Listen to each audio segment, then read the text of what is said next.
அருமையானவர்களே, இந்த நாளிலும் அவனுடைய வார்த்தை நம்மிடத்திலே கொண்டு வருகிறேன். தேவன் உங்களோடு இருக்கிறார். அவர் சொல்றார், நீ பயப்படாத. சில காரியங்களை குறித்து பயப்படுறீங்களே, எடுத்து பாதியில நிற்கிறேன், அடுத்து என்ன செய்ய போறேன்னு தெரியல, காசு இல்ல, லிட்டரலா ஜீரோல இருக்கிறேன் அப்படின்னு இருக்கீங்களா? நீங்க ஆண்டவர் பேசுறார். நான் தான்ப்பா உன் ஆதாரம். உன் பர்ஸ்ல இருக்க காசோ, உன் பேங்க் அக்கௌண்ட்ல இருக்கிற காசோ அல்ல, நான் தான் உன் ஆதாரம். கர்த்தர் நீங்க உங்களுக்கு நினைவு நீங்க ஆகாய் 2ல 4ஆம் வசனத்துல இருந்து 9ஆம் வசனம் வரையும் பாத்தீங்கன்னா, அங்க செருபாபேலுக்கும் கர்த்தர் சில காரியத்தை சொல்லுகிறார். அதுல போட்டிருக்கும் பாத்தீங்களேன், செருபாபேலே நீ திட்டம் கொள், 4ஆம் வசனம் என்று கர்த்தர் சொல்லுகிறார். அடுத்து அந்த மக்களுக்கு என்ன சொல்றாரு பாருங்களேன், நீங்கள் திடன் கொள்ளுங்கள், வேலையை நடத்து.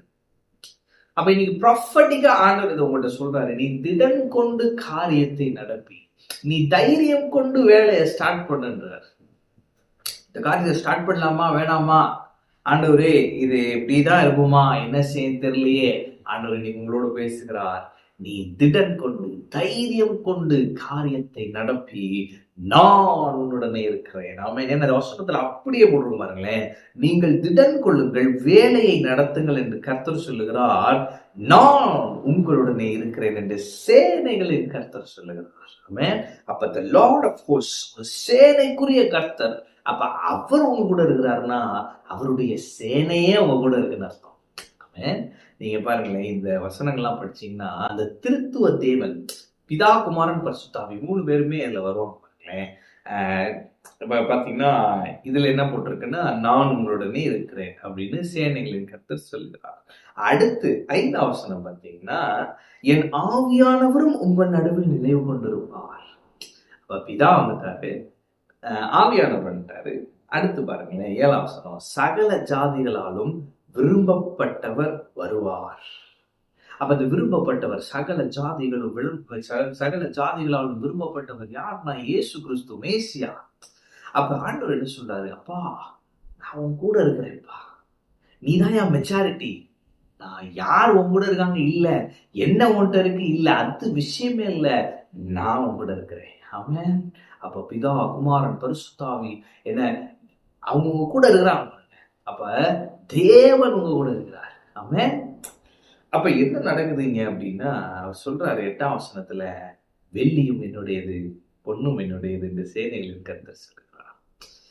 நீ திடன் கொண்டு காரியத்தை நடத்தி, காசு இல்லைன்னு நீ கவலைப்படாத, வெள்ளியும் என்னுடையது, பொன்னும் என்னுடையது என்று கர்த்தர் சொல்றார். அப்படின்னா என்ன, அப்பா ஐ ஆம் தி சோர்ஸ், நான் உன்னை ஆசீர்வதிப்பேன், வெள்ளியும் என்னோடது, பொண்ணு பணம் எல்லாம் ஏன்ட்ட நிறைய இருக்கு, நான் உனக்கு தரேன், ஐஸ்வர்ய சம்பனர், நானும் குறைவுகளை நீக்க வல்லவர் என்று கர்த்தர் சொல்லுகிறார். எனவே நீங்க தைரியமா ஒரு ஃபெய்த்ல அடுத்த ஸ்டெப் எடுத்து வைங்க, கர்த்தர் கனப்படுத்துவார்.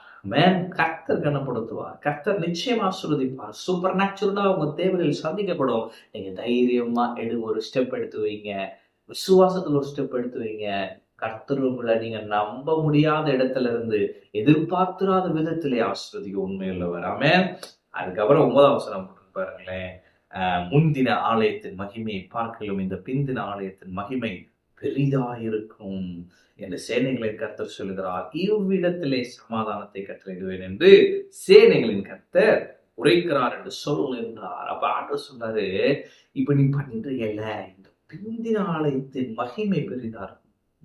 நீ ஆல்ரெடி லாஸ் ஆகி உன்னோட அந்த ஆரம்ப நாட்கள்ல ஒரு மகிமை இருந்ததுல, இப்ப நான் உன்னை திருப்பி ரீபில்ட் பண்ணி ரெஸ்டோர் பண்ணி கொண்டு வரேன், இந்த மகிமை பெரிதா இருக்கும் என்று கர்த்தர் சொல்லுகிறார். அவன் அப்ப இந்த டைம் நீங்க எழுப்பி பிரகாசிக்க போறீங்க, இதுல கர்த்தருடைய மகிமை பெரிதா இருக்கும், சமாதானம் நிறைந்ததா இருக்கும். அவன் என்னது ஆண்டவர் நீங்க சொல்றது ஒன்னே ஒண்ணுதான், நீ பயப்படாத, நான் உன் கூட இருக்கிறேன், நீ திடன் கொண்டு காரியத்தை நடப்பி, நான் உன் ஆதாரமா இருந்து எல்லா காரியத்தையும் செய்வேன், பிந்தின ஆலயத்தின் மகிமை பெரிதா இருக்கும். ஆமென். கர்த்தர் உங்களோடு இருக்கிறார். கர்த்தர் உங்களை ஆசீர்வதிப்பார்.